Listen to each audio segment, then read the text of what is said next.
Today I will read with us from the book of Titus, chapter 2, verse 11. Titus 2:11, and it says, "For the grace of God has been revealed, bringing salvation to all people." And then we'll jump to Ephesians chapter 2, verse 8 to 9, and it says, "God saved you by His grace when you believed, and you can't take credit for this. It is a gift from God.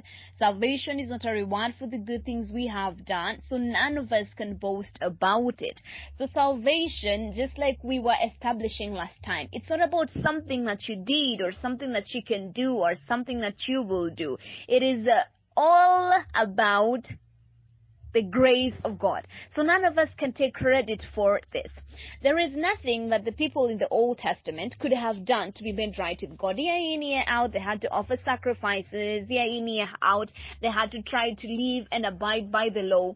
But in as much as they did all this, this couldn't still make them right. I think that is in Hebrews 10. Hebrews 10, year in, year out, the sacrifices had to be offered, and it was never enough. It could not make these people right with God at the end of the day. So it means that our human efforts, they are flawed. No matter how much we try, no matter how hard we try, we can still not be made right with God. And I know some of us think that if we are baptized and we are saved, baptism and salvation are two very different things.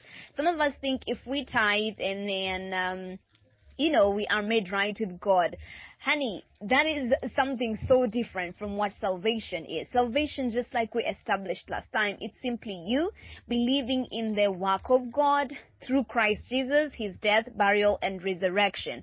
And so this is what makes you right with God. And let me just, the book of Hebrews 10, let me just go through that a little bit. The book of Hebrews 10, it says, "The old system under the law of Moses was only a shadow, a dim preview of the good things to come, not the good things themselves. The sacrifices under the system were repeated again and again, year after year, but they were never able to provide perfect cleansing for those who came to worship. If they could have provided perfect cleansing, the sacrifices would have stopped, for the worshippers would have been purified once for all time, and their feelings of guilt would have disappeared.